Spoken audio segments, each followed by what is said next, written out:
वन्देऽहं श्रीगुरो श्रीयुतौ पदकमलं श्रीगुरून् वैष्णवांश्च श्रीरूपं साग्रजातं सहगण रघुनाथान्वितं त्वं सजीवं सद्वैतं सावधूतं परिजनसहितं कृष्ण चैतन्य देवं श्री राधा कृष्ण पादान सहगण ललिता श्री विशाखा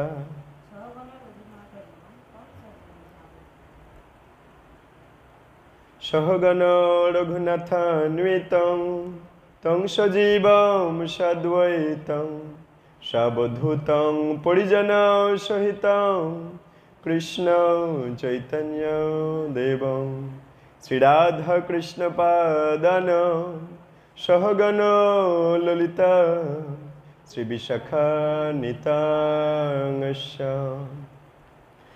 ओम ज्ञानतिमिरान्धस्य ज्ञानाञ्जनो शलाकया चक्षुरुन्मीलितं येन तस्मै श्रीगुरवे नमः। नमोऽयं विष्णुपादाय कृष्णप्रेष्ठाय भूतले श्रीमते जयपताका स्वामिनिते नामिने। नमो आचार्यपादाय निताय कृपाप्रदायिने गौड़कथा धामदाय नगरग्रामोत्तारिणे। नमोऽयं विष्णुपादाय कृष्णप्रेष्ठाय भूतले श्रीमते भक्तिवेदान्त स्वामिनिते नामिने। नमस्ते सरस्वती देवे गौरवाणी प्रचारिणे निर्विशेष शून्यवादी पाश्चात्यदेशतारिणे। वाञ्छाकल्पतरुभ्यश्च कृपा सिन्धुभ्यो एव च पतितानां पावनेभ्यो वैष्णवेभ्यो नमो नमः। वृन्दाय तुलसीदेव्यै प्रियाय केशवस्य च कृष्णभक्तिप्रदे देवे सत्यवत्यै नमो नमः। श्रीचैतन्यमनोभीष्टं स्थापितं येन भूतले स्वयं रूपो कदा मह्यं ददाति स्वपदान्तिकम्। हे कृष्ण करुणा सिन्धु दीनबन्धु जगत्पते गोपेश गोपिकाकान्त राधाकान्त नमस्तुते। तप्त काञ्चन गौराङ्गी राधे वृन्दावनेश्वरी वृषभानुसुते देवे प्रणमामि हरिप्रिये। पंचतत्त्वात्मकं कृष्णं भक्तरूपो स्वरूपकं भक्तावतारं भक्ताख्यं नमामि भक्तशक्तिकं। नीलाचल निवासाय नित्याय परमात्मने बलभद्र सुभद्राभ्यां जगन्नाथाय ते नमः। जय श्री कृष्ण चैतन्य प्रभु नित्यानंद श्री अद्वैत गदाधर श्रीवासदि श्री गौर भक्तवृंद। हरे कृष्ण कृष्ण कृष्ण हरे हरे हरे राम রাম রাম হরে হরে। নারায়ণং নমস্কৃত্যঃ নরং চৈব নরোত্তমং দেবীং সরস্বতীং ব্যাসং ততো জয়মুদীরয়েৎ। মূকং করোতি বাচালং পঙ্গুং লঙ্ঘয়তে গিরিং যৎকৃপাতমহং বন্দে শ্রীগুরুং দীনতারিণং। নষ্টপ্রায়শ ভদ্রেষু নিত্যং ভাগবত সেবায় ভাগবত উত্তম শ্লোকে ভক্তি ভবতি নৈষ্ঠিকী। परमानंद माधव श्री चैतन्य शरणम। हरि ओम तत्सत हरि ओम तत्सत हरि ओम तत्सत। सर्वाग्रे मदीय शिक्षा गुरु पथ प्रदर्शक गुरु एवं दीक्षा गुरु एवं परम गुरुदेव एवं श्री श्री गुरु परम्परा आचार्य बृंदेर रातुल श्री चरण कमले ए अधमेर षष्टांग वैष्णवचित भूल लुंठित दंडवत प्रणाम ज्ञापन करे तादेर अहैतुकी कृपा आशीर्वाद भिक्षा प्रार्थना करछि। समवेत वैष्णव वैष्णवी मंडली रातुल श्री चरण कमले भूल लुंठित दंडवत प्रणाम ज्ञापन करे तादेर अहैतुकी कृपा आशीर्वाद भिक्षा प्रार्थना करछि। आपनारा कृपा करुन जाते श्रीमद् भागवत बीर्जवती हरिकथा यथायथभावे परिवेशन करे स्वीय कल्याण एवं हरिगुरु वैष्णवेर सन्तुष्ट करते पारी। हरि बोल। तो दैनिक श्रीमद् भागवत में आमरा रयेछि चतुर्थ स्कंद प्रथम भाग अष्टम अध्याय ध्रुव महाराजेर गृह त्याग ओ बने गमन। संक्षेपे बोली जा हयेछे एई चैप्टारेर शुरू थेके। ब्रह्माजीर যখন সৃষ্টির আদেশ এসেছেন তখন স্বয়ম্ভূ মনু এবং শতরূপা দুই দেহ ব্রহ্মাজির দেহ থেকে তৈরি করলেন। সেই স্বয়ম্ভূ শতরূপার দুই পুত্র প্রিয়ব্রত এবং উত্তানপাদ, প্রিয়ব্রত বড়, উত্তানপাদ ছোট। সেই উত্তানপাদের দুই ছেলে, দুই পত্নী, দুই পত্নীর নাম সুরুচি और सुनीति एवं दुई छेलेर नाम सुरुचिर पुत्र होच्छे उत्तम एवं सुनीतिर पुत्र ध्रुव महाराज। जखन राजा उत्तानपाद राजसिंहासने बसे तार सन्तानदेरके कोले निते चाइछेन तखन उत्तमके कोले नियेछे এবং রাজা সমানভাবেই দুই সন্তানকেই কোলে নিতে চাইছে, কিন্তু রাজা উত্তানপাদ তার প্রিয় পত্নী সুরুচির প্রতি একটু দুর্বল আর সুনীতি অতটা তার কাছে প্রিয় নয়। সুনীতির ছেলে ধ্রুব মহারাজ, সুরুচির ছেলে উত্তম। তাই রাজা উত্তমকে কোলে নিয়েছে, সাথে সাথে ধ্রুবকে কোলে নিতে চাইছে। ধ্রুব কোলে উঠতেও চাইছে, বাবার কোলে উঠবে, কিন্তু সে মত অবস্থায় সেই প্রিয় পত্নী সুরুচি সেখানে হাজির। তখন ধ্রুব মহারাজ কোলে উঠতে চাইছে দেখে সুরুচি তার এই ধ্রুব মহারাজ কোলে উঠতে চাইছে এই দেখে মাৎসর্য প্রকাশ করছে, ঈর্ষা প্রকাশ করছে যে তুমি আমার গর্ভে সন্তান নও, তুমি অন্য কোনো স্ত্রীর গর্ভের সন্তান। সেই জন্য তুমি ওই রাজ সিংহাসনে তথা রাজার কোলে ওঠার যোগ্য নও, এটা একেবারে অসম্ভব, তুমি উঠতে পারবে না। এবং যদি তুমি উঠতে চাও তাহলে তোমাকে কঠোর তপস্যা করে পুনরায় জন্ম নিয়ে আমার গর্ভে জন্মগ্রহণ হলে তবে তুমি উঠতে পারবে। এরকম আরও বেশ কিছু কিছু দূর উক্তি, খারাপ উক্তি, কর্কশ বাক্যের দ্বারা ধ্রুব মহারাজকে শোনালেন। মহারাজ উত্তানপাদ যেহেতু সুরুচির প্রতি দুর্বল আর সেই দুর্বলতার সুযোগ নিচ্ছে সুরুচি, সেই জন্য মহারাজ উত্তানপাদও এখানে কোনো বিচার করলেন না। এবং সেই সমস্ত ঘটনা ধ্রুব মহারাজ কাঁদতে কাঁদতে মায়ের কাছে গিয়েছে এবং ওই রাজপ্রাসাদে আরও যারা ছিল তারা সুনীতিকে শুনিয়েছে কি ঘটনা ঘটেছে, কেন ছেলে কাঁদছে। সেই কথা শুনে সুনীতিও কাঁদছে এবং সুনীতি তখন তার সন্তানকে উপদেশ দিলেন যে তুমি পরমেশ্বর ভগবানের আরাধনা করো, তোমার বিমাতা যা বলেছে কঠোর তপস্যা করে ভগবানের সন্তুষ্ট করে পুনরায় জন্ম নিয়ে আমার গর্ভে জন্ম নিলে তবে তুমি ওই রাজসিংহাসনে বসতে পারবে। এই উপদেশকে তুমি হিংসা করো না, মাৎসর্য ক্রোধ দেখিও না, সন্তানকে বোঝাচ্ছে তুমি কঠোর তপস্যা করো, ভগবানের সন্তুষ্ট করো। ভগবান এত স্নেহপরায়ণ, তোমাকে এত স্নেহ দেবেন যে কোটি কোটি মায়ের স্নেহ তার কাছে তুচ্ছ। বিভিন্নভাবে মাতা সুনীতি তার সন্তান ধ্রুবকে উপদেশ দিলেন যে কোনো দেবদেবীর কাছে নয়, সেই দেবদেবীরাও যে লক্ষ্মীর আরাধনা করে ঐশ্বর্য পেতে চায়, সেই লক্ষ্মী দেবী যার সেবা করছে সেই পরমেশ্বর ভগবানের তুমি সন্তুষ্ট করার চেষ্টা করো। এভাবে বিভিন্ন উপদেশাবলীর দ্বারা সুনীতি তার সন্তান ধ্রুবকে তৈরি করবেন এবং ধ্রুব মহারাজ তৎক্ষণাৎ মায়ের উপদেশ পেয়ে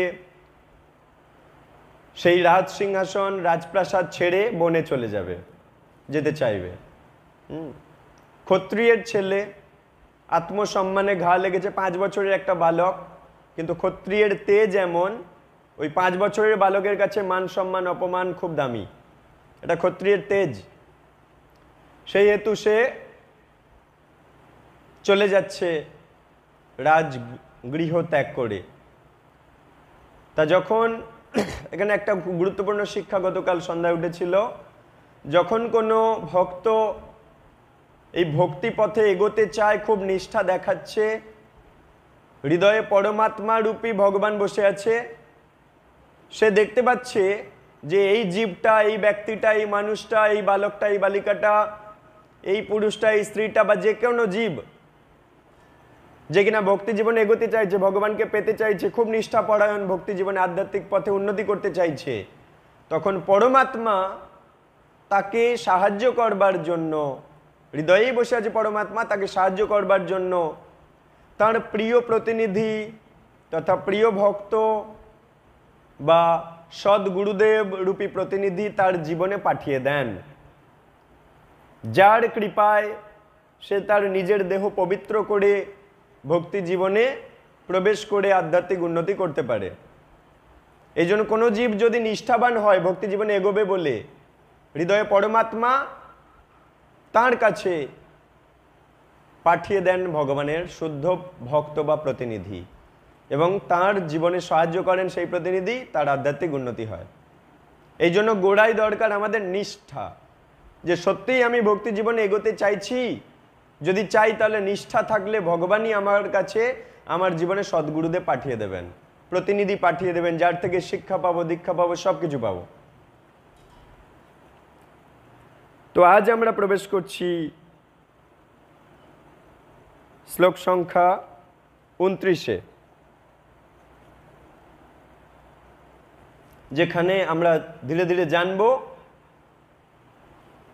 ভগবান পাঠিয়ে দিয়েছেন নারদ মুনিকে ধ্রুব মহারাজের জীবনে।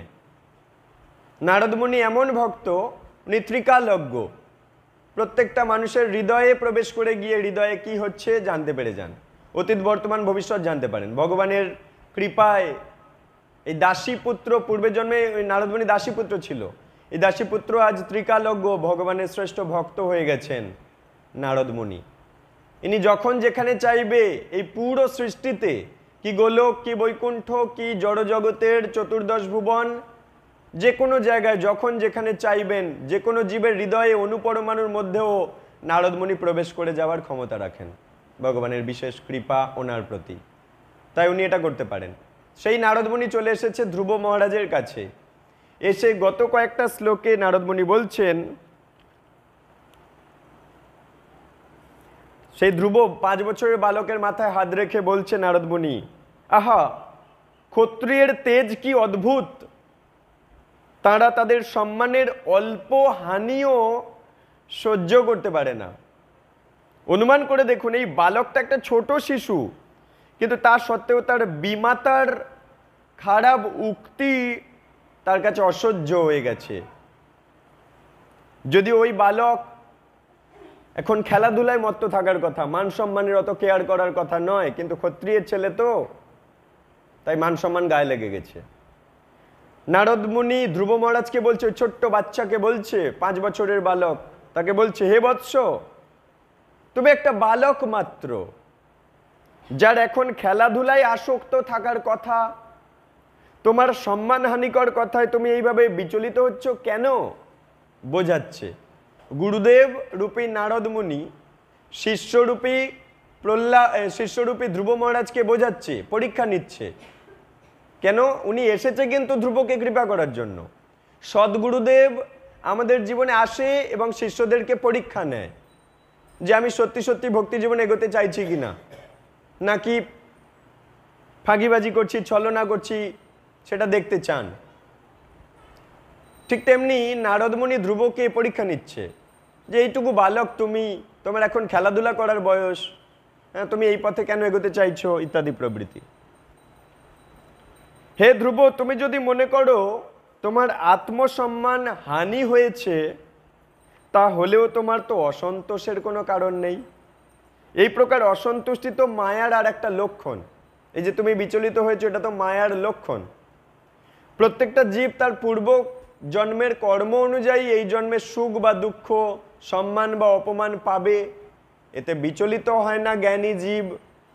তুমি তো 5 বছরের বালক, খেলাধুলায় আসক্ত থাকার কথা, কিন্তু তুমি খেলাধুলায় আসক্ত না থেকে মান সম্মান নিয়ে ভেবেছো ভগবানকে পাওয়ার জন্য যাচ্ছ, তার মানে তুমি জ্ঞানী। তাহলে জ্ঞানী যদি হও, তাহলে তোমার তো জেনে রাখা উচিত যে এই যে মান বা অপমান, এটা তো পূর্বজন্মের কর্মফল থেকেই আসে, তাহলে তুমি তাতে বিচলিত হচ্ছ কেন? এইভাবে নারদ মুনি ধ্রুবকে একটু পরীক্ষা নিচ্ছে। হ্যাঁ, কিছু শাস্ত্রের জালে, বাক্যের জালে পরীক্ষা নিচ্ছে যে দেখি ও কি বলে। আসুন, এর পরবর্তী শ্লোক থেকে আমরা আজকের প্রবেশ করছি শ্রীমদ্ ভাগবতমে। শ্লোক সংখ্যা 29। পরিতুষ্যেত তত তাত তাবৎ মাত্রেণ পুরুষ দৈব উপসাদিতম যাবৎ বিক্ষ ঈশ্বর গতিম বুধ। পরিতুষ্যেত মানে প্রসন্ন হওয়া উচিত, তত মানে অতএব, তাত হে বৎস, তাবৎ মানে সেই পর্যন্ত, মাত্রেণ মানে গুণ, পুরুষ মানে ব্যক্তি, দৈব মানে নিয়তি, উপসাদিতম মানে প্রদত্ত, যাবৎ মানে যেমন, বিক্ষ মানে দর্শন করে, ঈশ্বর গতিম ভগবানের প্রদর্শিত পন্থা, বুধ বুদ্ধিমান। নারদমুনি ধ্রুব মহারাজকে বলছে, ছোট্ট 5 বছরের বালককে বলছে আজকের শ্লোকে, নতুন শ্লোকে বলছে, পরম ঈশ্বর ভগবানের গতিবিধি অত্যন্ত বিচিত্র। বুদ্ধিমান মানুষের কর্তব্য সেই পন্থা অবলম্বন করে অনুকূল বা প্রতিকূলতার বিচার না করে সবকিছুই ভগবানের ইচ্ছা বলে মনে করে সন্তুষ্ট থাকা। নারদমুনি ব্যাসদেবেরও গুরুদেব, সেই নারদমুনি ধ্রুবকে বলছে পরমেশ্বর ভগবানের গতিবিধি মানে ভগবানের যে কি ইচ্ছা অনিচ্ছা, সেটা খুব বিচিত্র, বৈচিত্র্যময় তার ইচ্ছা অনিচ্ছা। বুদ্ধিমান মানুষের কর্তব্য ভগবানকে পাবার সেই পন্থা অবলম্বন করে অনুকূল বা প্রতিকূল কোনো কিছুর বিচার না করে, মানে সুখ বা দুঃখ, সম্মান বা অপমান, অনুকূল প্রতিকূল, আমার জীবনে যেটা পছন্দ নয় সেটা ঘটেছে, বা যেটা পছন্দ সেটা ঘটেনি, বা সেটা ঘটেছে, সুখ দুঃখতে বিচলিত না হয়ে সব কিছুই ভগবানের ইচ্ছা বলে মনে করে সন্তুষ্ট থাকা।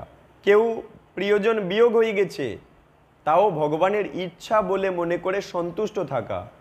কেউ গৃহে নতুন সন্তান বা কন্যারূপে এসেছে, জন্ম নিয়েছে, তাও ভগবানের ইচ্ছা বলে সন্তুষ্ট থাকা বুদ্ধিমান মানুষের কর্তব্য।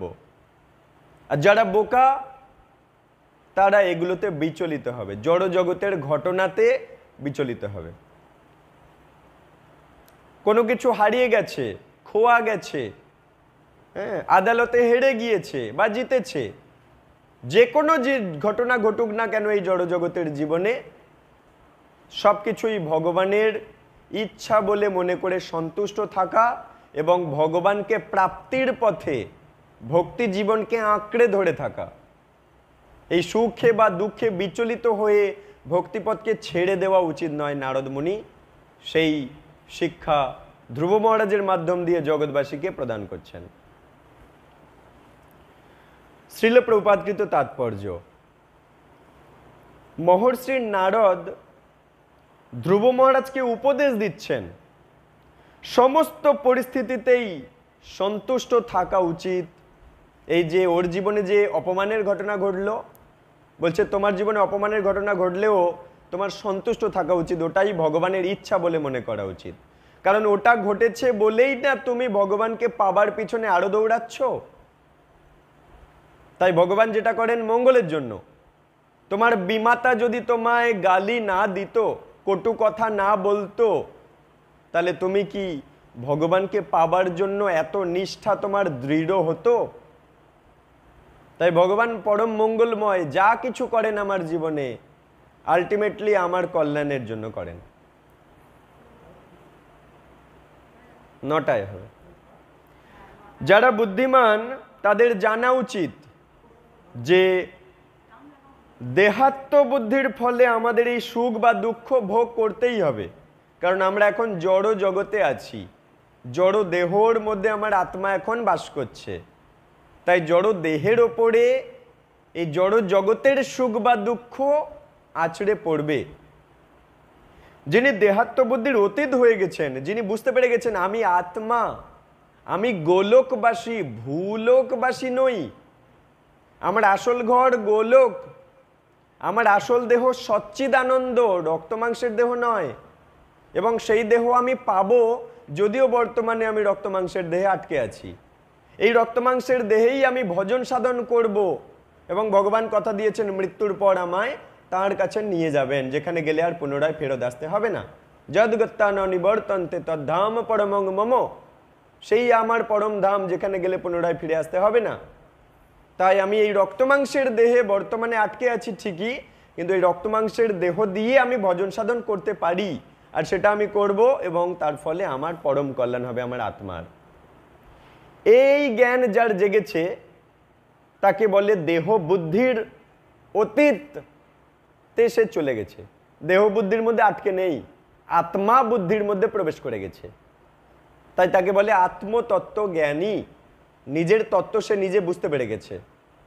আর যারা এই তত্ত্ব জানে না তারা ভাবে আমি দেহ, এটাই আমার ঘর, এটাই আমার জমি, এটাই আমার স্ত্রী, এটাই আমার পুত্র, কিন্তু কিছুদিন পর তাদের সেই সব কিছু নষ্ট হয়ে যায় বালির বাঁধের মতো।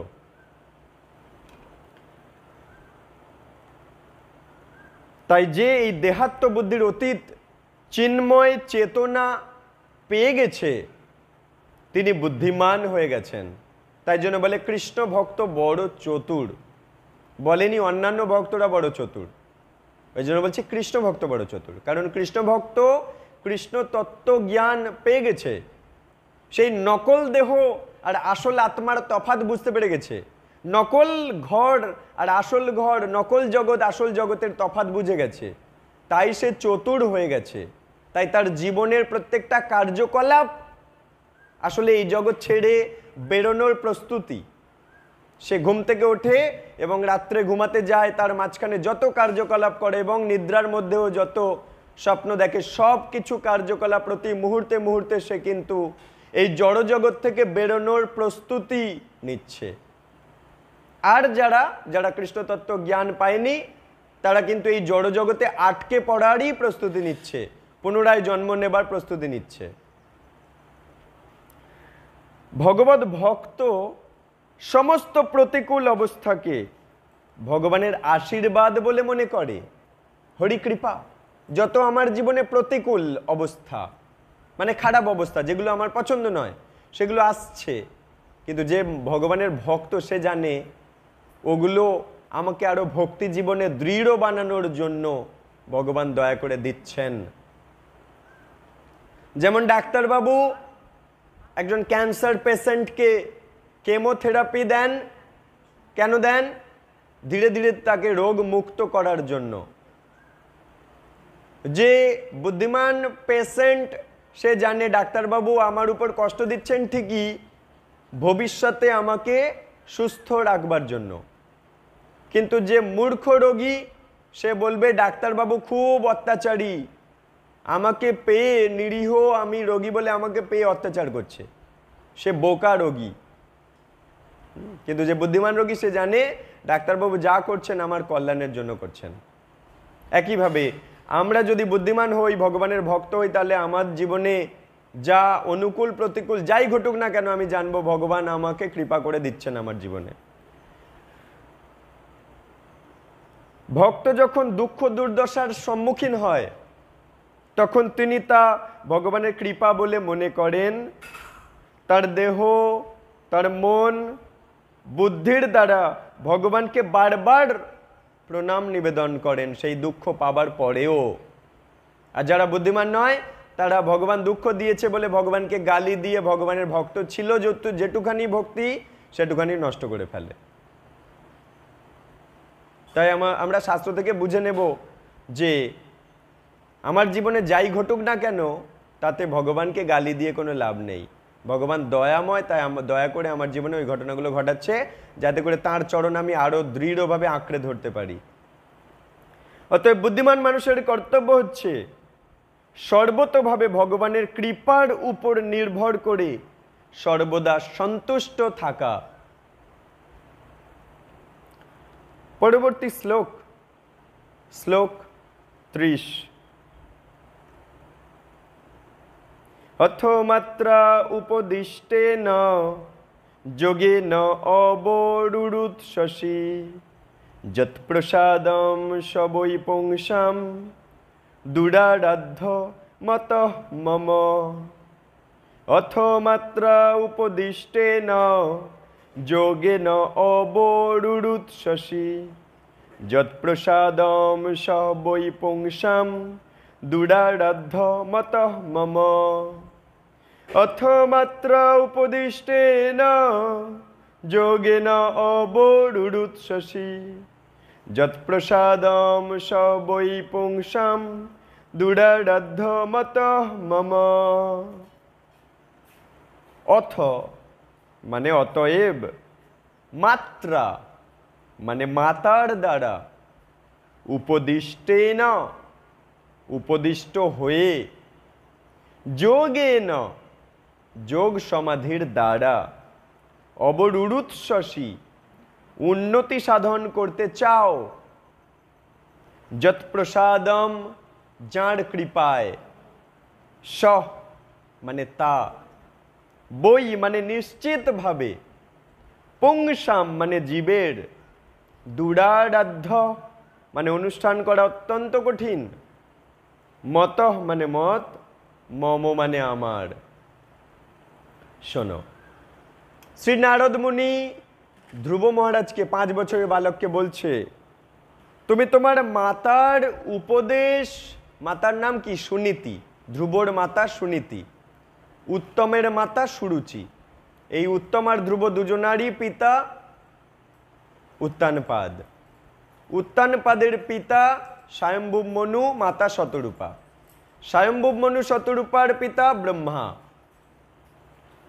তুমি তোমার মাতার উপদেশ অনুযায়ী ভগবানের কৃপা লাভ করার জন্য ধ্যান যোগের পন্থা অবলম্বন করতে মনস্থ করেছ। ভগবানকে ধ্যান করতে তুমি স্থির হয়েছ, ভালো কথা।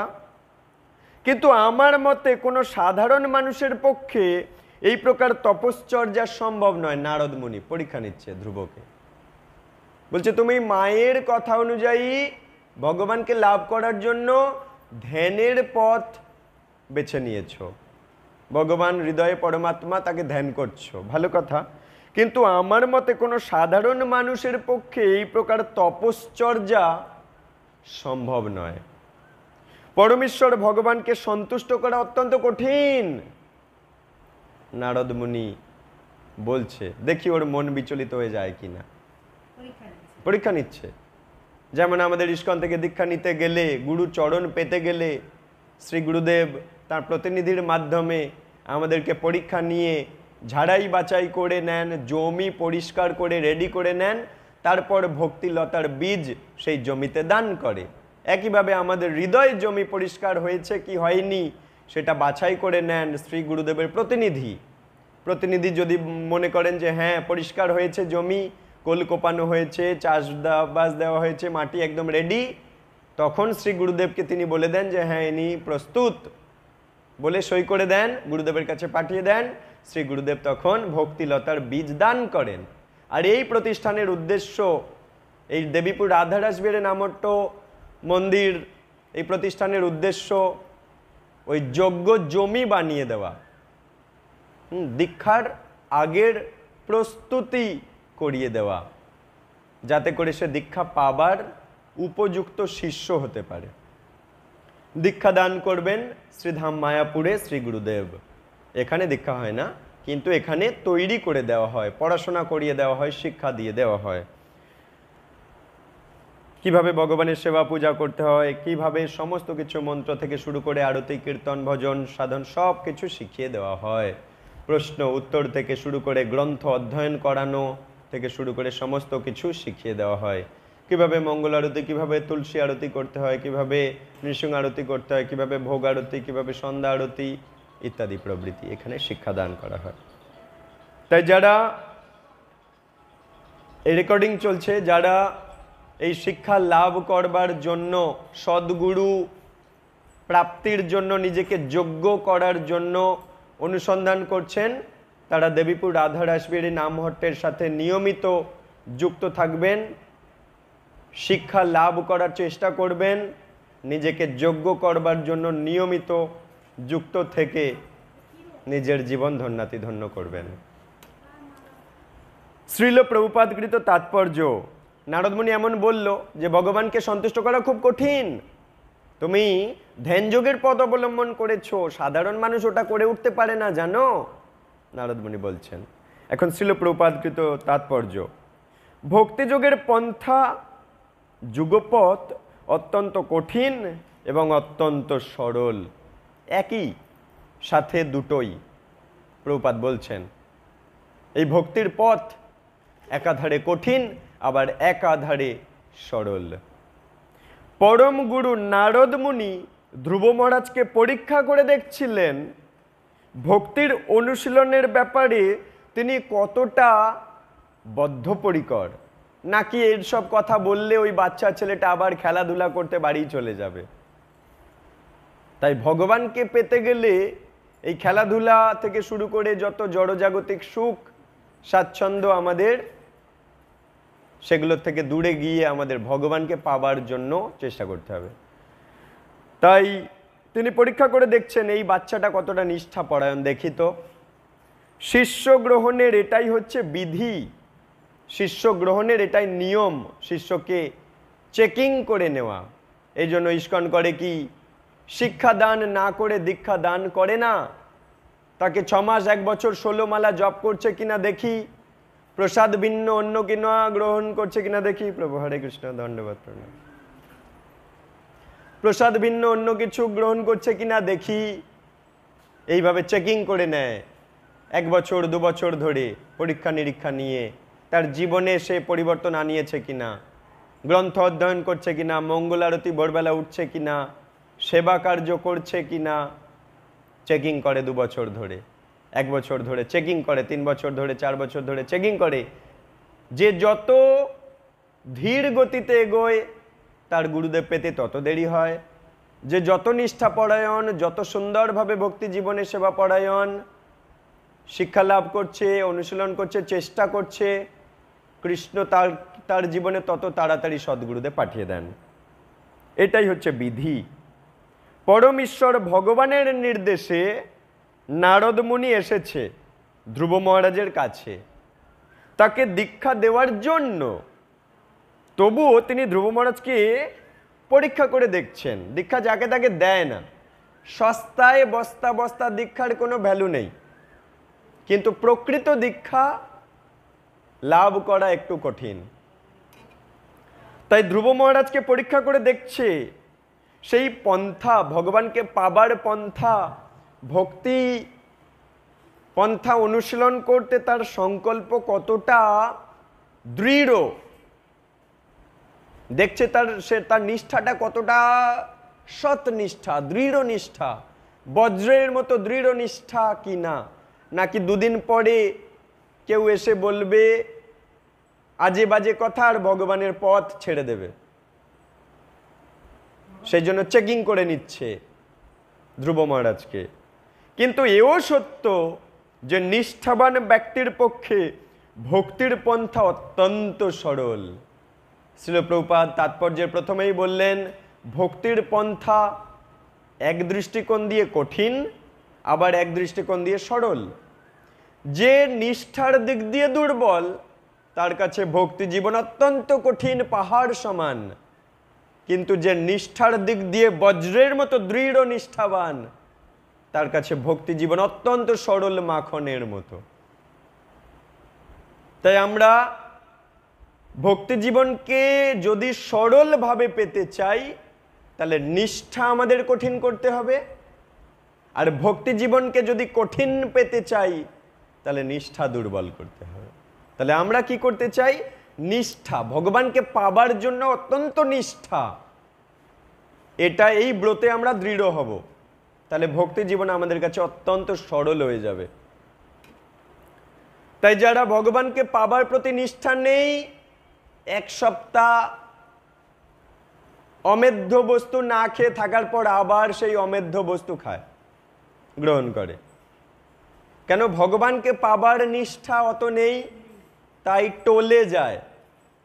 কিন্তু যারা ভগবানকে পাবার প্রতি নিষ্ঠা, তারা এক সপ্তাহ কেন সারা জীবনটাই অমেধ্য ছেড়ে দেয়।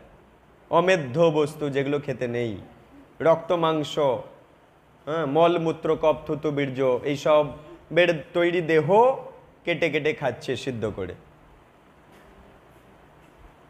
যেটার দ্বারা ভজন সাধন নষ্ট হয়ে যায়। ওগুলো ভূত প্রেত পিশাচ রাক্ষস পিশাচের আহার্য বস্তু। এই পৃথিবীর ঊর্ধ্বলোকে, পৃথিবী আর সূর্যের মাঝখানে, সূর্যচন্দ্রের জাস্ট নিচে রয়েছে রাহু গ্রহ। রাহু গ্রহের জাস্ট নিচে রয়েছে সিদ্ধ বিদ্যাধর চারণদের থাকার জায়গা। তার জাস্ট নিচে রয়েছে পিতৃলোক, যেখানে ভূতপ্রেত পিশাচ রয়েছে। যারা সারাটা জীবন এই ভূতপ্রেত পিশাচের খাদ্য খাবে তারা এই মানব জন্মের এই জায়গা থেকে বেরিয়ে যাবে ছিটকে, আর এই জন্মে পাবে না। এরপরে ওই পিতৃলোকে ভূতপ্রেত পিশাচদের থাকার জায়গা, যেখানে পিতৃগণদের সাথে, পিতৃলোকের সাথে পিতৃজনিতে জন্ম নেবে, ভূতপ্রেতের সন্তান হয়ে, কন্যা হয়ে জন্ম নেবে, আর রক্তমাংস পিশাচ খাবে, কেউ বারণ করবে না। ওইখানটায় সাধুগুরু বৈষ্ণব নেই যে পিতৃলোকে কেউ বারণ করবে যে ওগুলো ভূতপ্রেত পিশাচের খাবার খেও না, কেন ওখানে সবাই ভূতপ্রেত পিশাচ, সবাই ওসব অমেধ্য বস্তু খায়, কেউ বারণ করে না।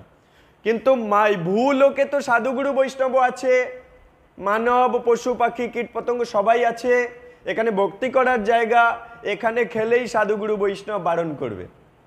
তবু যদি খাবে তো এর পরের, এই দেহ যখন ছাড়বে এর পরের জন্মে তুমি প্রেতের সন্তান, ভূতের সন্তান হয়ে জন্ম নিয়ে পিতৃলোকে জন্মগ্রহণ করবে, ওখানে কেউ তোমায় বারণ করবে না। যেমন বাসনা, ভগবান বাঞ্ছাকল্পতরু, তেমন দেহ তোমায় দান করবে, কটা বছর পরেই দান করবে, চিন্তার কোনো কারণ নেই। কিন্তু ভক্তি সাধনা আর হবে না, ভগবত প্রাপ্তি আর হবে না। ওই লক্ষ লক্ষ জনিতে ভ্রমণ করতে হবে, দুর্লভ মানব জন্ম পেয়েও সব নষ্ট হয়ে যাবে, অমূল্য রত্ন হেলায় হারিয়ে যাবে। তাই যারা নিষ্ঠাবান তাদের কাছে ভক্তি জীবন সরল, যারা নিষ্ঠাবান নয় ভগবানকে পাবার পথে, তাদের জন্য ভক্তি জীবন অত্যন্ত কঠিন। তারা ভক্তি জীবন থেকে 10 মাইল দূরে দূরে থাকে, ভক্তি জীবনের ভক্তদের দেখে আর উসখুস করে, বুঝতে পারে না কি করে ওরা ধরে রেখেছে ভক্তি জীবন, বুঝতে পারে না। সেইটারই মূল সমাধান এই জায়গাটায় আছে, যে ভগবানকে পাবার প্রতি যার যত নিষ্ঠা তার কাছে ভক্তি জীবন সরল হয়ে যাবে, যে ভগবানকে পাওয়ার প্রতি নিষ্ঠা নয় তার কাছে ভক্তি জীবন কঠিন হয়ে যাবে। মূল তত্ত্ব এই জায়গাটায় লুকিয়ে আছে। শুরু করে সবাই, কিন্তু কিছু কাল পর ছেটে বেছে চালুনিতে ছেটে বেছে আলাদা হয়ে যায়, সেপারেট হয়ে যায়, ছাঁটাই বাছাই হয়ে যায়। ভক্তি জীবন শুরু করতে পারে সবাই, কিন্তু আমৃত্যু পর্যন্ত ধরে রাখাটাই সাধনা। এই সম্বন্ধে ডক্টর নিতাই সেবিনী মাতাজি বলছেন, এই ভক্তি জীবন কেমন জানো? একটা টানেলের মতো। টানেল মানে গুহার, মানে পাহাড়ের মধ্যে দিয়ে গুহা কেটে রাস্তা, তাকে বলে টানেল। এই টানেলে যখন কোনো ট্রেন ঢোকে কি দেখতে পাও? ঢোকবার সময় খুব আলো দেখা যাচ্ছে, সরল মনে করে ঢুকে পড়লো।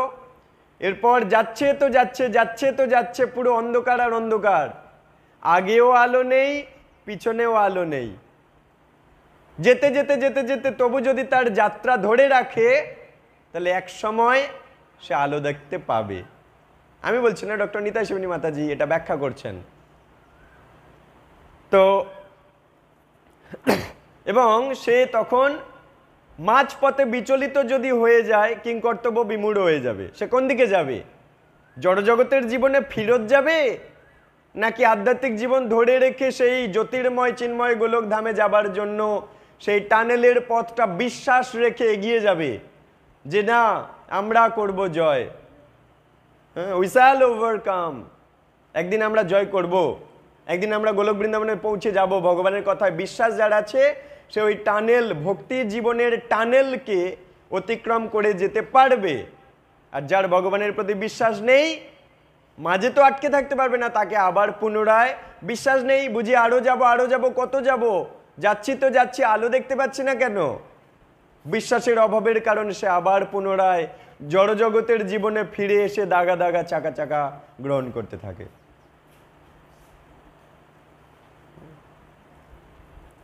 তাই যাদের নিষ্ঠা অত্যন্ত কঠিন, তারা ওই টানেল, ভক্তি জীবনের টানেল টপকে যাবে, সরল হয়ে যাবে তাদের জীবন, ভক্তি জীবন। আর যাদের ভগবানের প্রতি বিশ্বাস নিষ্ঠা নেই, ভগবানকে পাবার প্রতি অতটা গ্রাহ্য করে না, তাদের জন্য কঠিন, তারা আবার পিছলে পড়ে যাবে নিচের জীবনে। ভক্তি জীবনকে বলে ক্ষুরধার তরোয়ালের মতো। পরবর্তী শ্লোকে নারদ মুনি ধ্রুবজিকে বলছে,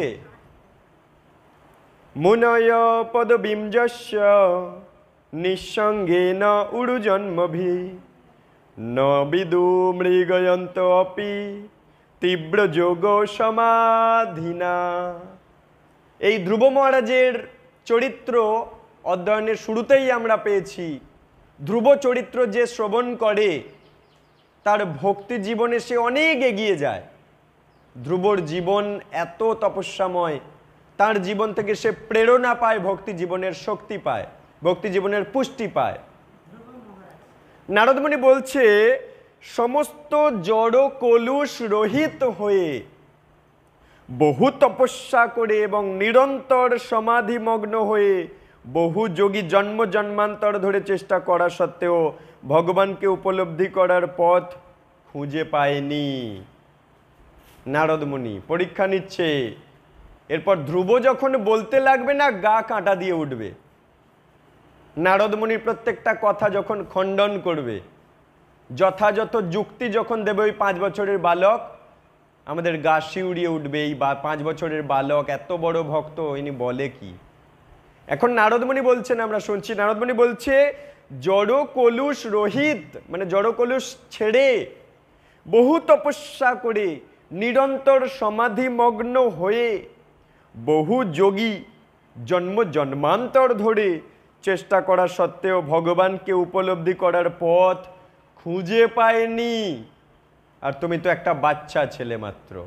বহু বড় বড় যোগী, মুনি ঋষি যোগী এলো গেল, নারদ মুনি পরীক্ষা নিচ্ছে। হ্যাঁ, তুমি বাচ্চা ছেলে, খেলতে চলে যাও, এই যোগের পথ তোমার জন্য নয়। অত নির্বত তামেশ নির্বন্ধস্তব নিষ্ফল জ্যোতিষ্বতি ভবান কালে শ্রেয়সাং সমুপস্থিতে। অতএব হে বৎস, এই বৃথা প্রচেষ্টা থেকে তুমি নিবৃত্ত হও। এই বৃথা চেষ্টা তুমি করো না। বাচ্চা ছেলে, ঘরে চলে যাও। এই কাজ সফল হবে না। তোমার পক্ষে এই গৃহে ফিরে যাওয়াই শ্রেয়স্কর হবে। টেক অ্যাওয়ে মারছেন নারদ মুনি। অবহেলা করে দেখছে ধ্রুবকে, দেখি ছেলেটা বলে কি। যখন তুমি বড় হবে তখন ভগবানের কৃপায় তুমি এই যোগ অনুশীলনের সুযোগ পেয়ে যাবে। এখন তুমি বাচ্চা ছেলে, এখন তুমি বাড়ি ফিরে যাও, বড় হও, যাও বাড়ি গিয়ে বড় হও। তখন তুমি এই কার্য সম্পাদন করতে আসবে বড় হওয়ার পরে। এখন বাড়ি ফিরে যাও, বাবা মায়ের কাছে চলে যাও। বনে অনেক জন্তু জানোয়ার আছে, খেয়ে ফেলবে তোমায়, তুমি কিচ্ছু করতে পারবে না, চলে যাও, বাড়ি যাও। শ্রীল প্রভুপাদ গৃহীত তাৎপর্য। সাধারণত যথাযথভাবে প্রশিক্ষিত ব্যক্তি তার জীবনের অন্তে পারমার্থিক সিদ্ধির পন্থা অবলম্বন করেন। বলছে কথা বলবেন না, সামনে বসে। সাধারণত যথাযথভাবে প্রশিক্ষিত ব্যক্তি তার জীবনের শেষে পারমার্থিক সিদ্ধির পথ অবলম্বন করেন। তাই বৈদিক প্রথা অনুসারে জীবনকে 4টে স্তরে ভাগ করা হয়েছে। প্রথমে ব্রহ্মচারী রূপে শিক্ষার্থী সদ্গুরুর প্রামাণিক তত্ত্বাবধানে বৈদিক জ্ঞান অধ্যয়ন করবে। মানে যখন যদি একটা আয়ুকে 100 বছরে ভাগ করি, তাকে 4 ভাগে ভাগ করব। প্রথম 25 বছর সে গুরুগৃহে গুরুদেবের কাছে ব্রহ্মচর্য, ব্রহ্মবিজ্ঞান, জীবনের বিজ্ঞান সব অনুশীলন করবে।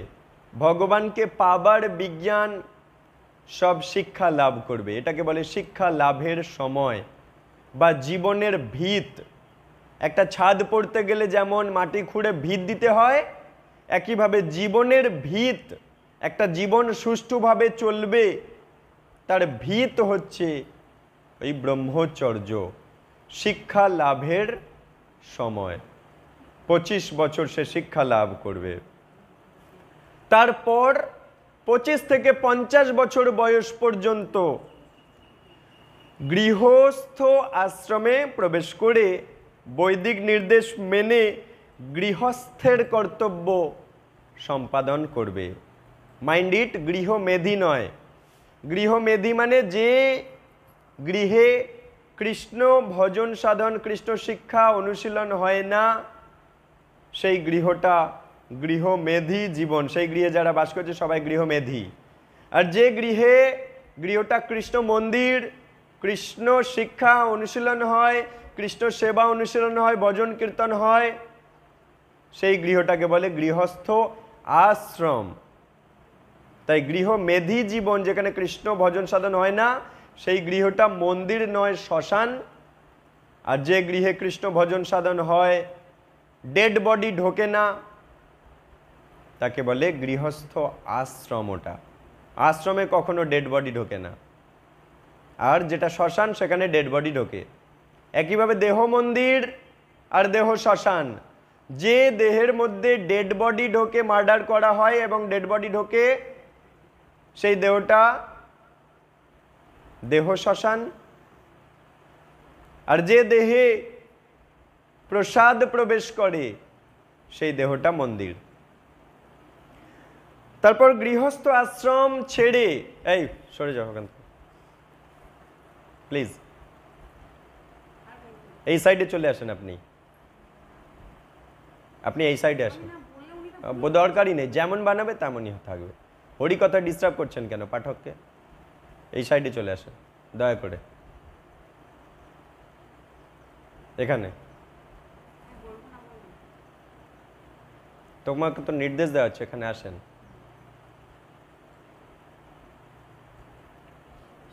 আপনি বলবেন না, কিন্তু উনি জিজ্ঞাসা করবে, সেই একই হয়ে গেল। তারপর গৃহস্থ বানপ্রস্থ হয় 50 থেকে 75 বয়সে, এবং ধীরে ধীরে পরিণত হয়ে তিনি পরমেশ্বর ভগবানের সেবায় নিজেকে সম্পূর্ণভাবে উৎসর্গ করে সন্ন্যাস আশ্রম অবলম্বন করে 75 থেকে 100। তার মানে ত্যাগের মাত্রা ধীরে ধীরে ধীরে ধীরে ধীরে ধীরে ধীরে ধীরে বৃদ্ধি পায়। ত্যাগের মাত্রা রাতারাতি বাড়িয়ে দিলে সে টিকতে পারবে না। সেই জন্য ছোট বাচ্চা বয়স থেকে ধীরে ধীরে ধীরে ধীরে যখন বৃদ্ধ বয়সে মৃত্যুর কাছাকাছি যাচ্ছে, কৃষ্ণ ভক্তির মাত্রা, কৃষ্ণ সেবার মাত্রা, ত্যাগের মাত্রা, বৈরাগ্যের মাত্রা পূর্ণ মাত্রায় বৃদ্ধি পাচ্ছে। এইটা হচ্ছে জীবন। জীবনের শুরু থেকে শেষ পর্যন্ত ত্যাগের মাত্রা, কৃষ্ণ সেবার মাত্রা, কৃষ্ণ ভক্তি অনুশীলনের মাত্রা তীব্র মাত্রায় বাড়ছে যত শেষের দিকে যাচ্ছে। কিন্তু জড়জাগতিক জীবনে দেখা যায় কোনো এরকম মাত্রা পরিবর্তন হচ্ছে না। বাচ্চা বেলাতেও যেমন কৃষ্ণ ভক্তি করছিল না, ভোগবাদে মেতেছিল, বৃদ্ধ বয়সেও কৃষ্ণ ভক্তি করছে না, কৃষ্ণকে গালি দিচ্ছে এবং ভোগবাদে মেতে আছে। কিছুদিন পর মৃত্যুরূপী দূত এসে তাকে সেই তার সাধের গৃহ থেকে তাকে সরিয়ে দেবে। সাধারণত মানুষ মনে করে যে শৈশব জীবনে খেলাধুলায় মত্ত থাকার সময়, সাধারণ মানুষেরা মনে করে যৌবনে যুবতী রমণীদের সঙ্গ সুখ উপভোগ করার সময়, এটা সাধারণ মানুষ মনে করে। বার্ধক্যে বা মৃত্যুর সময়ে ভক্তি বা যোগ সাধন করার চেষ্টা করা গেলেও যেতে পারে, সাধারণ মানুষ মনে করে। করলে হয়, না করলে হয়। কিন্তু এই সিদ্ধান্ত নিষ্ঠাবান ভক্তদের ক্ষেত্রে প্রযোজ্য নয়। যাদের ভগবানকে পাবার প্রতি নিষ্ঠা নেই, এই জন্ম মৃত্যু থেকে বেরোনোর নিষ্ঠা নেই, ভব রোগ সারানোর নিষ্ঠা নেই, তাদের জন্য এগুলো প্রযোজ্য। ছোটবেলায় খেলাধুলায় একদম মত্ত থাকো, যুবক যুবতী অবস্থায় রমণী নিয়ে মত্ত থাকো, রমণ সুখে মত্ত থাকো, এবং বার্ধক্য অবস্থায় ভক্তি করলেও করা যেতে পারে, না করলেও হয়। এগুলো যারা জন্ম মৃত্যু থেকে বেরোতে চায় না, চিরতরে ভগবানের কাছে ফেরত যেতে চায় না, চিন্ময় সুখে সুখী হতে চায় না, তাদের জন্য প্রযোজ্য। কিন্তু যারা ভব রোগ সারাতে চায়, জন্ম মৃত্যু থেকে বেরোতে চায়, চিরতরে ভগবানের ধামে ফেরত যেতে চায়, মানব জন্মকেই সার্থক করতে চায়, তাদের জন্য এই কথা প্রযোজ্য নয়। তাদের জন্য জীবনের শুরু থেকে, জীবনের প্রথম দিন থেকে জীবনের শেষ দিন পর্যন্ত ভক্তি অনুশীলন সর্বত্রই থাকবে, প্রতিদিনই থাকবে। ধ্রুব মহারাজকে মহর্ষি নারদ এই উপদেশ দিয়েছিলেন কেবল তাকে পরীক্ষা করার জন্য। এই উপদেশগুলো দিচ্ছে কেন? তাকে বাছাই করছে। প্রকৃতপক্ষে প্রত্যক্ষ উপদেশ হচ্ছে জীবনের যে কোনো সময় থেকে ভক্তি শুরু করে দেওয়া উচিত। একটা মুহূর্তও দেরি করা উচিত নয়। যদি সে বুদ্ধিমান হয়, একটা মুহূর্তও দেরি করবে না। কিন্তু গুরুদেবের কর্তব্য হচ্ছে ভক্তি সম্পাদনে শিষ্যের ঐকান্তিক বাসনা পরীক্ষা করে দেখা, সত্যি সত্যি ও ভক্তি জীবনে ওর বাসনা আছে কিনা, এগোতে চায় কিনা, নাকি সাধারণ মানুষও আমার কাছে এসে আমার সময় নষ্ট করছে। মায়াদেবীর কাজ, যে ব্যক্তি ভগবানকে পাবার জন্য একটু এগোচ্ছে, মায়াদেবী তখন পরীক্ষা নেয়। যেমন একটা বিডিও সাহেবের কাছে যদি আমি সই করাতে চাই, দারোয়ান কিন্তু যাওয়া মাত্রই ঢুকিয়ে দেয় না। বিডিও সাহেবের কাছে বলে একটু বসো, এখন বিডিও সাহেব নেই, এখন পরে আসবেন, বা তুমি পরে এসো, এখন সইটই হবে না, ওই দিন এসো, ফিরিয়ে দেয়। তবু যদি দেখে যে না না এর খুব দরকার, আচ্ছা ঠিক আছে 10 মিনিট বসো, 10 মিনিট তবু বসে আছে, আচ্ছা ঠিক আছে আমি দেখছি বিডিও সাহেব কি করছে বলে ঘর থেকে ঘুরে এলো, তবু বসিয়ে রেখেছে, তবু দেখছে বসে আছে, এর আজকে সই করিয়ে নিয়ে যাবেই যাবে। তখন শেষ পর্যন্ত দারোয়ান করে কি, তাকে প্রবেশ করতে দেয় এবং সে বিডিও সাহেবের সই নিয়ে বেরোতে পারে। একইভাবে মায়াদেবী দেখে এই জগতে জীব ভোগ করে ঘুরে বেড়াচ্ছিল, জন্ম মৃত্যু থেকে বেরোনোর তার কোনো ইচ্ছাই ছিল না। এত এত জনম, এত এত যুগ চলে গেল, সে জন্ম মৃত্যু থেকে বেরোতেই চায়নি, বার্ধক্য রোগ থেকে বেরোতেই চায়নি, ভোগে মত্ত হয়ে জীবন কাটিয়েছে 84 লক্ষ জীব, 84 লক্ষ জনিতে ঘুরে ঘুরে বেরিয়েছে কৃষ্ণকে ভুলে। কৃষ্ণকে পাবার কোনো তার ইচ্ছাই ছিল না। এখন হঠাৎ করে এসে বলছে আমি কৃষ্ণ মন্দিরে যাব, কৃষ্ণ সদ্গুরু পাবো, পেতে চাই, ভক্তি করতে চাই, গীতা পড়তে চাই, জপ করতে চাই, প্রসাদ সেবা করতে চাই, মন্দির মার্জন করতে চাই, রথযাত্রা করতে চাই, ইত্যাদি প্রভৃতি অনেক কিছু সে করতে চাইছে। মায়াদেবী দেখে হাসছে, এ কি, এত জনম সে কোথায় ছিল, আজ হঠাৎ করে এগুলো করছে কেন? এখন সে চেকিং লাগায়, সত্যি সত্যি করছে নাকি জগতের প্রেসিডেন্ট কৃষ্ণকে ডিস্টার্ব করার জন্য ওইসব করছে। কটা দিন পর আবার কটা দিন ডিস্টার্ব করে আবার সেই জড়জগতের জীবনে ফিরে যেতে চায় নাকি দেখে মায়াদেবী।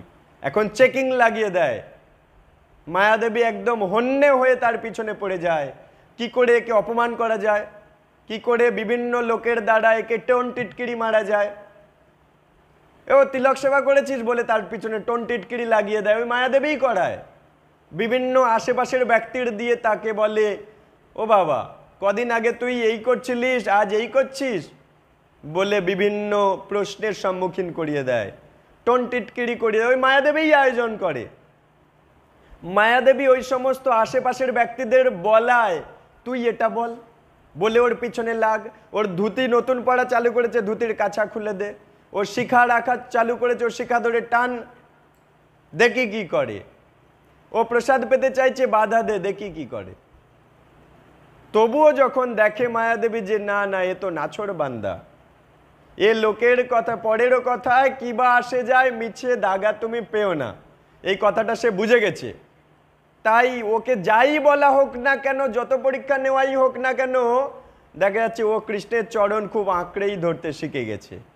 তখন মায়াদেবী কৃষ্ণ রূপ তাকে ভুলিয়ে না রেখে এখন যোগমায়ার রূপ ধারণ করে যোগ করায় কৃষ্ণের সাথে। যেমন দারোয়ান করছিল কি, এতক্ষণ বিয়োগ করে রেখে দিয়েছিল, ওই বিডিও সাহেবের সাথে যে সই করাতে যাচ্ছে তাকে মিলন করাচ্ছে না, তার সই করাতে দিচ্ছে না, তার কাছে যেতে দিচ্ছিল না। কেউ যখন দেখে নিষ্ঠা আছে তখন দরজাটা খুলে তার মধ্যে প্রবেশ করতে দেয়। তখন ওই দারোয়ান এখন যোগের কাজ করছে, যোগ করিয়ে দিচ্ছে বিডিও সাহেবের সাথে যে সই করাতে গিয়েছে। একইভাবে ভক্তের সাথে ভগবানের যোগ করিয়ে দেয়, তখন যোগমায়া হিসেবে আচরণ করে আমাদের এই কৃষ্ণের মায়া শক্তি।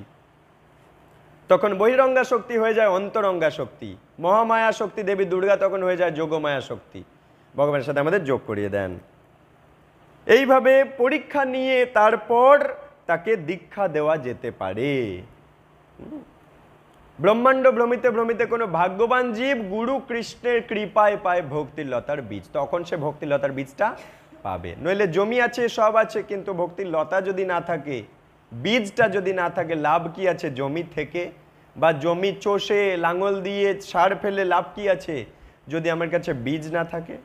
এই জন্য মানব জমিন আমার কাছে আছে, আমি খুব মন্দিরে যাচ্ছি, ভক্তি অনুশীলন করছি, সব কিছু করছি, কিন্তু দীক্ষা নিতে পেতে চাইছি না, গুরুদেবের কাছে যেতে চাইছি না, বছরের পর বছর হয়ে যাচ্ছে। তাহলে জমি আমি তৈরি করলাম, লাঙল দিলাম, কোদাল কুপালাম, সার ফেললাম, হ্যাঁ সব কিছু করলাম, কিন্তু বীজ কিনলাম না, বীজ এনে জমিতে ছড়ালাম না, কোনো লাভ আছে কি? একইভাবে আমরা যতই ভক্তি অনুশীলন করি না কেন, যদি আমরা গুরুদেবের কাছ থেকে, গুরুদেবের চরণে নিজে গিয়ে সঁপে দেব না, সদ্গুরু খুঁজবো না, সদ্গুরুর থেকে ভক্তির বীজ, সদ্গুরুর থেকে দীক্ষা যজ্ঞে অনুষ্ঠানে আমি নিজেকে সামিল করব না, সদ্গুরুর চরণ থেকে আমি দীক্ষা নেব না যদি, তাহলে ভক্তিলতার বীজটা আসলে আমি পাইনি। তাহলে এমন মানব জমিন রইল পতিত, আবাদ করলে ফলতো সোনা। এই আবাদ করে যদি বীজটা আমরা ফেলি, তাহলে আমাদের জমিটা চাষাবাদ হবে এবং কৃষ্ণ প্রেম রূপী ফসল রূপে আমরা আস্বাদন করতে পারবো। আমাদের মানব জন্ম সার্থক হবে। সেই জন্য যতজনই এই রেকর্ডিং শুনছে আমি সবাইকে অনুরোধ করব, আপনারা সবাই সদ্গুরু চরণ পাবার জন্য ধীরে ধীরে এগোনোর জন্য নিজেকে প্রস্তুত করুন। একটা জায়গায় নিজেকে দাঁড় করিয়ে রাখবেন না বছরের পর বছর। এমনভাবে অনুশীলন করুন যেন ধীরে ধীরে ধীরে ধীরে আপনার অগ্রগতি হয়। ধীরে ধীরে 1 মালা থেকে 2 মালা, 2 মালা থেকে 4 মালা, 4 মালা থেকে 8 মালা, 10 মালা, 16 মালা জপ করা চালু করুন। নিজের উন্নতি ধীরে ধীরে বৃদ্ধি করুন। একটা জায়গায় দাঁড়িয়ে থাকলে কিন্তু সময়ের পর সময়, দিনের পর দিন, বছরের পর বছর, মাসের পর মাস এগিয়ে যাবে, কিন্তু আপনার ভক্তির বীজটা কোনোদিনই লাভ করা হয়ে উঠবে না। যদি নিষ্ঠাবান হয়ে ভক্তি অনুশীলন করে নিজেকে যোগ্য করেন, একটা বছরের ভেতরেই আপনি গুরুদেবের কাছ থেকে ভক্তি লতার বীজটা পেতে পারেন। আর যদি নিজেকে সঠিকভাবে নিষ্ঠাবান না হয়ে প্রস্তুত না করেন, খুব ভক্তি অনুশীলন করছি বলে নিজেকে একটা জায়গায় দাঁড় করিয়ে রেখেছেন, বছরের পর বছর 2 মালাতেই আটকে আছেন, বছরের পর বছর নিরামিষেই আটকে আছেন, প্রসাদে যাওয়া হলো না, বছরের পর বছর তিলক সেবা করাই হলো না, বছরের পর বছর শিক্ষা রাখাই হলো না, ভক্তি জীবনে এগোনোই হলো না, গীতা ভাগবতম অধ্যয়ন করা হলো না, সদ্গুরুদেবের কাছে যাওয়াই হলো না, তাহলে সব কিছু কিন্তু আলটিমেটলি বৃথা। কারণ যে কোনো মুহূর্তে আমাদের ব্যাটারি খুলে নেবে, জীবনের এই শক্তি, জীবন শক্তি, প্রাণ শক্তিরূপী ব্যাটারি খুলে নেবে, আমাদের জীবন ছেড়ে চলে যেতে হবে। আবার পরের জীবনে গিয়ে আমাদের সদ্গুরুদেব খুঁজতে হবে। তাই সবার উচিত এই জীবনে কিভাবে অগ্রগতি হয়, নিয়মিত একটা নির্দিষ্ট নিকটবর্তী নামট্য সেন্টারে আশ্রয় নিন, সেখান থেকে পথ নির্দেশ নিয়ে নিজের জীবনে উন্নতি করুন। ধীরে ধীরে সেখানকার নিয়মগুলো একটু একটু একটু একটু করে নিজের জীবনে প্রয়োগ করুন এবং তাদের কাছে বলুন কিভাবে গুরুদেব পাওয়া যায়, আমার জন্য ব্যবস্থা করুন, তাহলে জীবনটা সার্থক হবে। হরি বল। তো এখানে আজ আমরা বিরাম দিচ্ছি। কিছু ভুল ত্রুটি অপরাধ হলে, কারো হৃদয় কমলে যদি ব্যথা দিয়ে থাকি, নিজের সন্তান জ্ঞানে নিজের সন্তানকে মাতৃস্নেহে ক্ষমা করে দেবেন। হরি বল। বাঞ্ছা কল্পতরুভ্যশ্চ কৃপা সিন্ধুভ্যেব চ পতিতানাং পাবনেভ্য বৈষ্ণবেভ্য নমো নমঃ। অনন্ত অনন্ত কোটি বৈষ্ণবী সমবেত ভক্ত বৃন্দের জয় হোক। গুরু গৌরাঙ্গ শ্রীল প্রভুপাদ সন্তুষ্ট হোক। নিতাই গৌর প্রেমানন্দে। হরি হরি বল। হরি ওম তৎসৎ।